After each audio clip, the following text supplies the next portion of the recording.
Listen carefully to the first part of the conversation and answer questions 1 to 8. Cosmic Home Delivery. My name is Gary. How may I help you today? Hello, I'd like to place an order. Certainly, madam. I'm afraid our computer system crashed earlier today. I'll have to take the details down on paper and then enter them later when it's been fixed. Is that okay? Yes, of course. So, can I take your name, please? Yes, it's Alexandra Hornby. Sorry, could you spell the surname for me? H... Yes, then O-R-N-B-Y. Oh, fine. And then your address.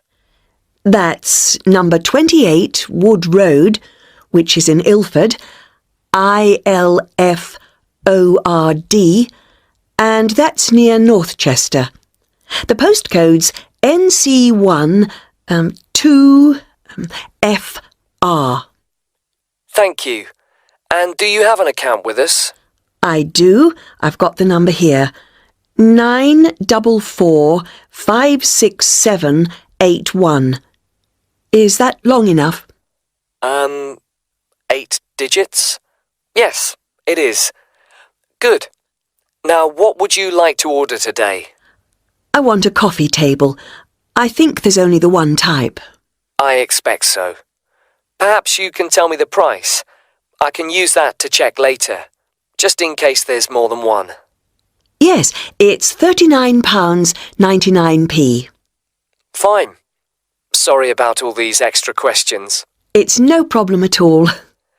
Now, that size of order value does mean you're entitled to a free gift. Did you want to take up that option on this occasion? Yes, I do. I've already got a calculator like the one on offer, but I do like the look of the handbag, so I'd like one of those, please. Certainly. And can I just check, as an account holder, you may have been sent a voucher. Oh, yes, for a discount. Let me see.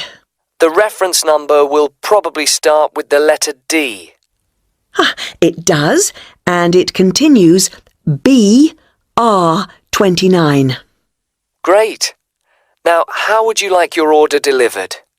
There's standard service within a week, and then express, which comes within 2 days, or special, which means it arrives the same day. Special would be ideal, but I know it's a bit expensive, so I'll make do with express, I think. Standard is very slow. It is, to be honest. Before you hear the rest of the conversation, you will have some time to look at questions 9 and 10.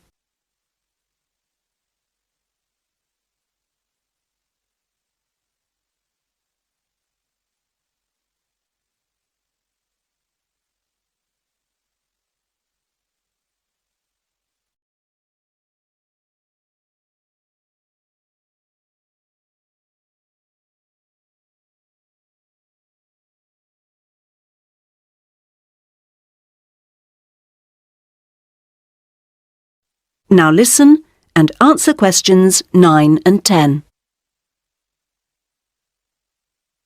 Well, that's your order completed.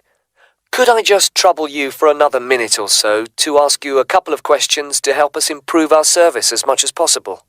Yes.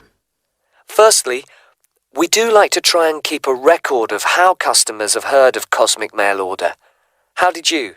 Was it from our advertising campaign?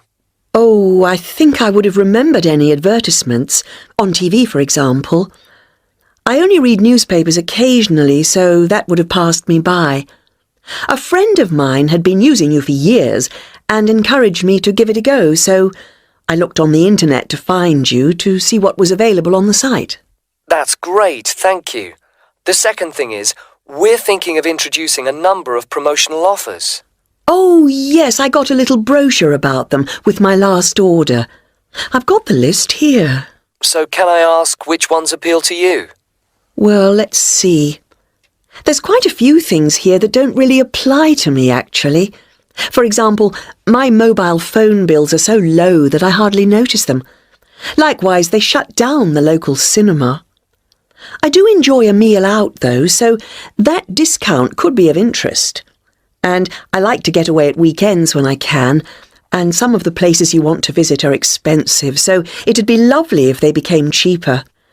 As for planes, well, I haven't been abroad for a while now, and in any case, I prefer the train where possible. Fine. Well, thank you very much for your time. Not at all. That is the end of part 1. You now have half a minute to check your answers.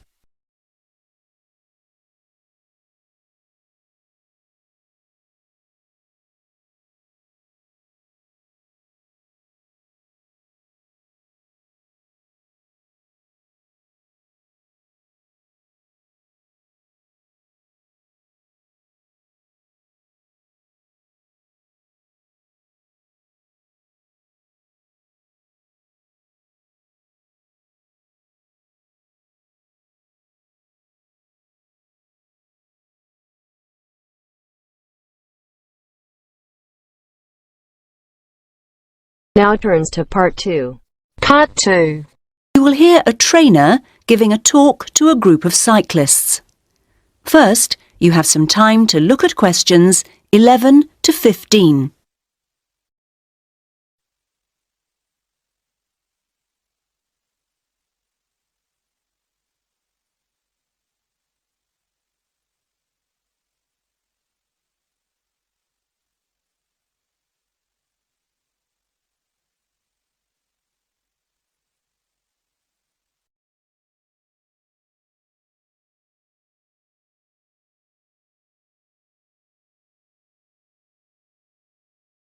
Now listen carefully to the first part of the talk and answer questions 11 to 15.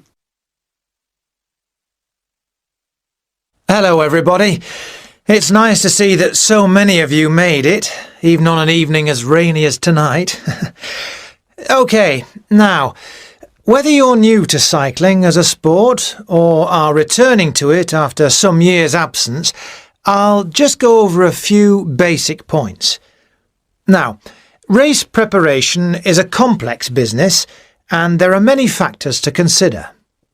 The first area of concern is mechanical. Now, this involves the machine itself, that is, your bike, and also, no less importantly in fact, clothing. This will protect your body and aid your performance, providing you wear the right kit. The next area to concern yourselves with is the mental. This is you as a person. You can have the best bike in the world, but you won't get the most out of it if you don't have the right mindset. So, tactics are important to consider. Another factor which is essential to a good performance is determination. You need to feel this so that you can really push yourselves to your limits. To accompany this, you also need knowledge of your bike, yourself, physics, other riders, the course, and so on. Finally, strange though it may seem after all I've said so far, you need relaxation. If you can't switch off sometimes, you won't get to recharge your batteries. OK, and that takes us on to the physical side of race preparation. The first and perhaps most obvious aspect of this is training, and we'll come to some of the details of that in a minute. Another important aspect to pay attention to is diet, and you'll soon find that if you don't eat well, you won't see yourselves performing as well as you might. Then there's also the question of style, and you'll need to learn to develop the most effective ways for each of you to deliver your performance. And the details of this depend on which kind of event you're competing in. And finally, you need to take body care into account. You need to stay healthy in order to be able to give of your best. Right, those are the basic ingredients of race preparation. Before you hear the rest of the talk, you have some time to look at questions 16 to 20.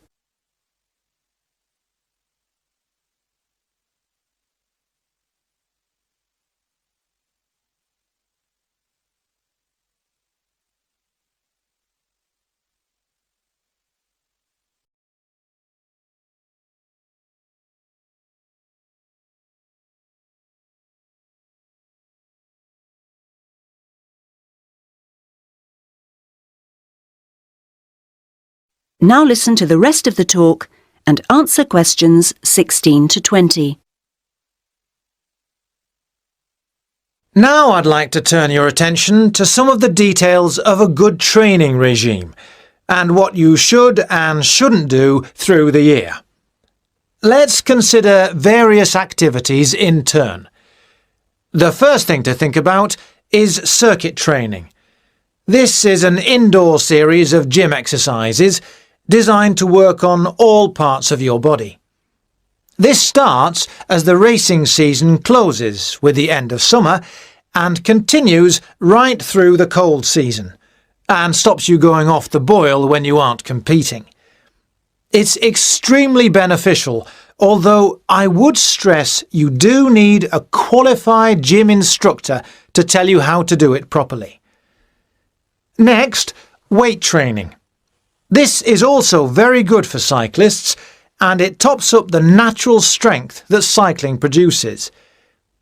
Exercises need to be arranged as part of a carefully calculated routine, and this routine needs to be sensibly followed. It's a good idea for continuity to carry on using weights throughout the year, as you can lose strength just as quickly as you can gain it. Something simpler and requiring no equipment is mobility work. While cycling has a great many benefits for the body, it doesn't work every part of it, and indeed keeps some parts locked in pretty much the same position. So exercises that involve twisting and turning and generally promoting flexibility are advisable before the start of each race throughout the summer season. Another important activity is pleasure riding. Perhaps this doesn't sound so important to you, but you don't race all year, and when you do race, it's pretty hard riding. So you can sometimes forget that cycling is actually basically a fun thing to do. So, when you hang up your racing bike at the end of the summer, get out another bike and go for some gentler, enjoyable rides during the winter. Weather permitting, of course. And finally, running. This is, of course, another sport in its own right, and for this reason some cyclists are rather sniffy about it. However, it is good exercise and maintains aerobic fitness very effectively. But it is rather hard on the knees and in different ways from cycling, so you're best advised to keep your running to out of the racing season and wrap up well against the cold when you do go. So, now I'd like to say... That is the end of part 2. You now have half a minute to check your answers.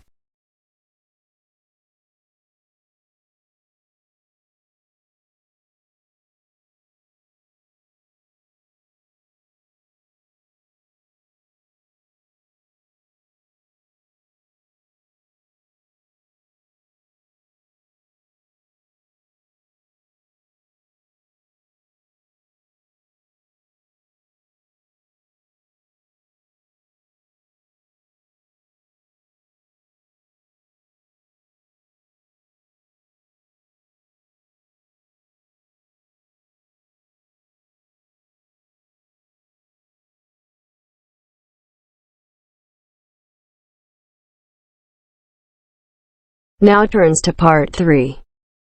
You'll hear a conversation in a university student services office. First, you have some time to look at questions 21 to 25.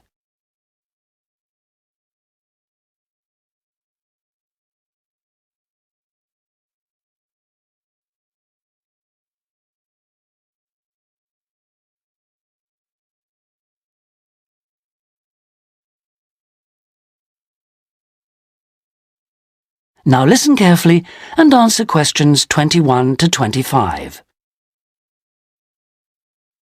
Hello, I'm Dawn Matthews. Yes, hello.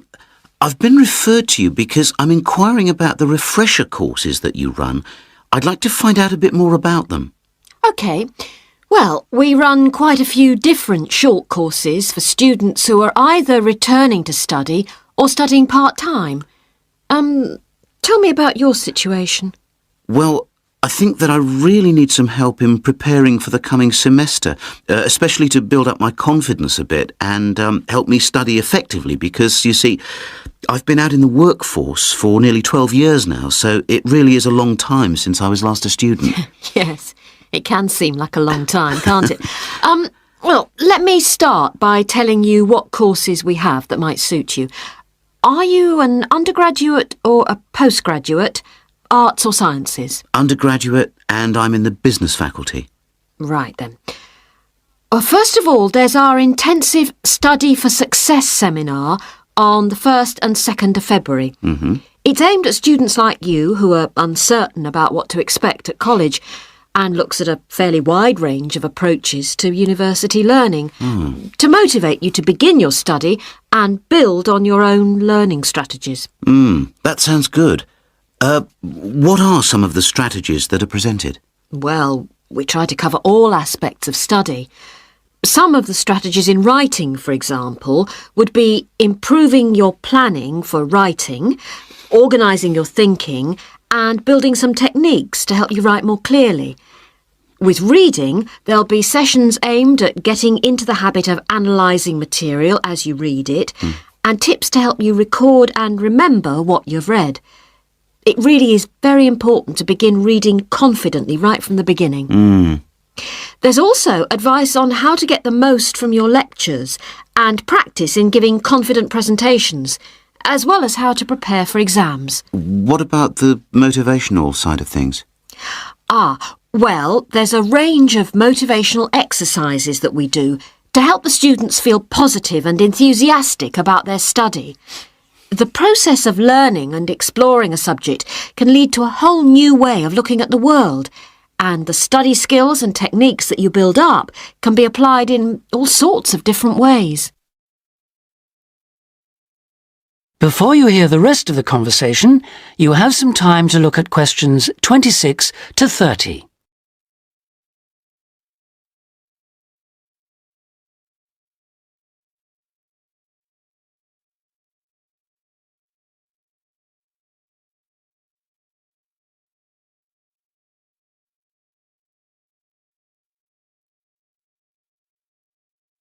Now listen and answer questions 26 to 30. Actually, I'm very excited about the whole thing of taking up studying again, but, you know, I'm a little nervous about whether I'll manage to get everything done. I suppose it's the same for all mature students. Of course it is.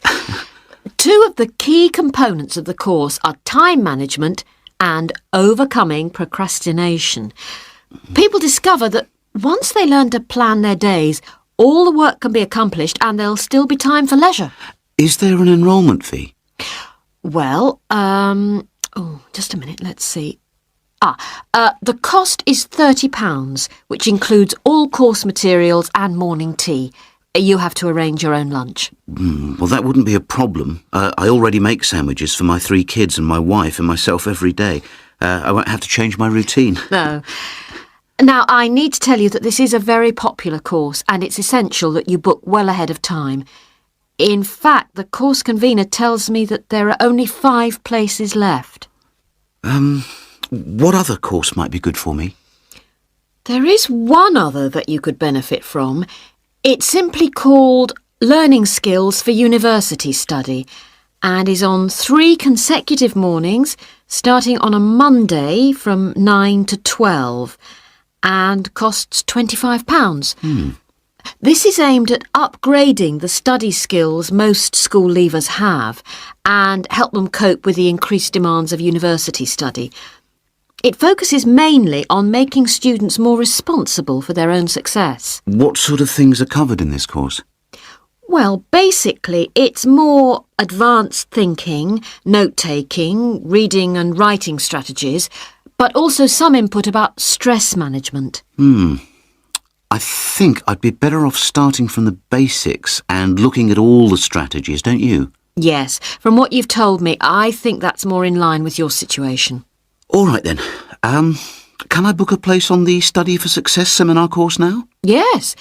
Let me just get out a registration form and take down your details. That is the end of part 3. You now have half a minute to check your answers.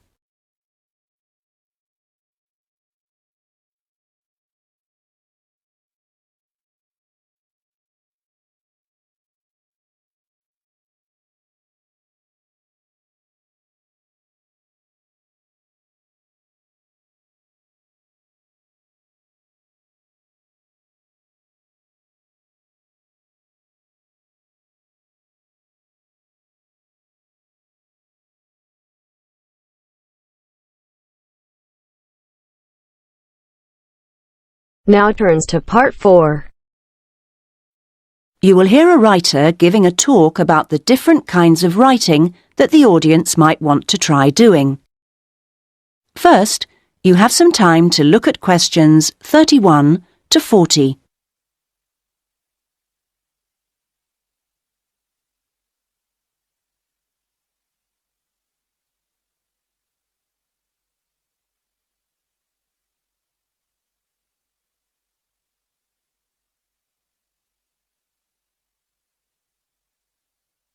Now listen and answer questions 31 to 40.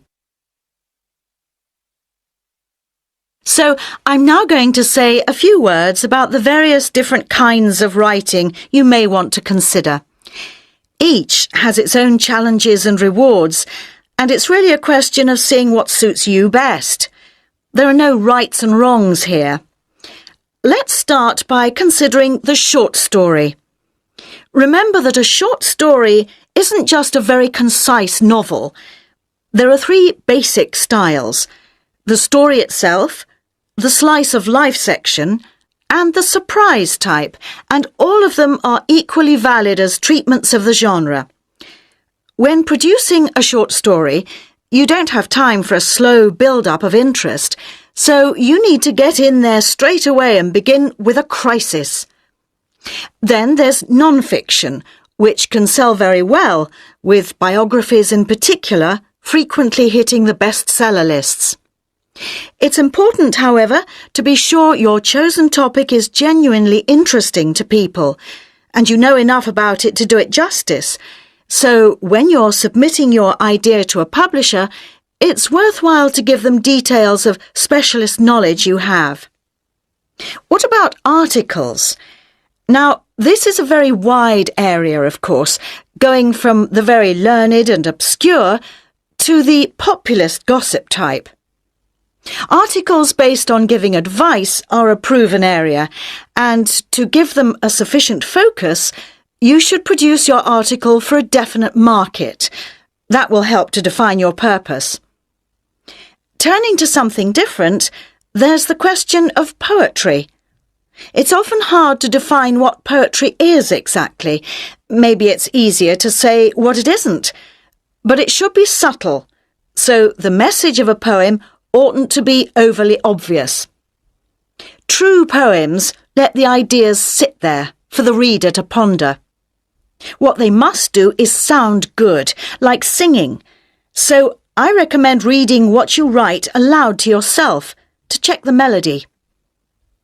Well, then there's plays, which are basically novels, but told only through conversation. A playwright includes minimal instructions for actions, but not for every small action the actors will perform. Things such as moves towards sofa and so on are for the director to come up with. If you're thinking of trying your hand at a play, a good starting point would be to educate yourself a little in the art of acting, so that you know what the people who deliver your work can and can't do with it. What next?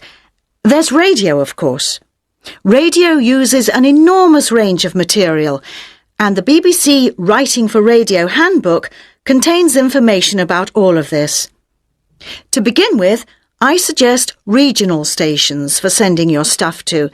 The competition for national radio is extremely high. OK, another interesting area is children's literature. Now, very few, if any, children's books are published without pictures. But this doesn't mean that you, as writer, have to draw them. That's for the illustrator. What you do need to do is be clear who you want to write for. So fix on one age group and then aim your stories at that.